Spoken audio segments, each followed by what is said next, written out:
Hey guys, another one mostly related to Mimblewimble, but it actually also applies to Bitcoin, the Dandelion Protocol.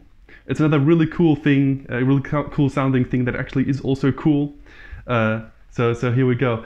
The idea is that when you when you make a transaction, your computer that you make the transaction on sends the information to all his connected computers saying, hey, by the way, I want to make a Bitcoin transaction. Please inform everyone that I want to do this. And sends the data of the transaction. And all the recipients of that message will do the same thing. They say, oh, Phil wants to do a transaction. Okay, we'll tell everyone that I'm connected to that he wants to do this transaction. And just like everyone always tells everyone that he knows, and then it propagates through the network. That's how it's called. In the end, everyone knows, and it's all good. But you can always trace that back, right? Everyone knows who he got the message from.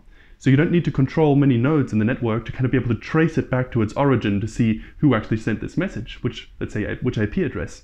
So even if you have an anonymous Bitcoin address that no one knows that you own, you still have an IP address and you maybe didn't mask it. So it'll be possible to transfer it back.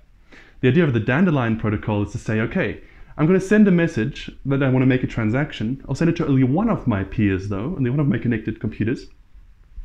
And that computer will also just send it to one other, and that will send it also just to one other, and then at some random point, one of the recipients will say, okay, enough of this only sending single messages, I'm going to send it everywhere.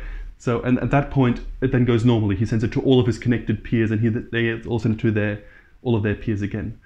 So that's the idea of the Dandelion Protocol. First, you have only a single message going between a couple of nodes, and at some point, it all sprouts out and goes through the whole network. It's kind of like fireworks or something, right? Going a little bit in a single line and then going everywhere. It's crazy what people can come up with, and especially the names they manage to give these things. But yeah, lots of interesting things happening in decentralized systems.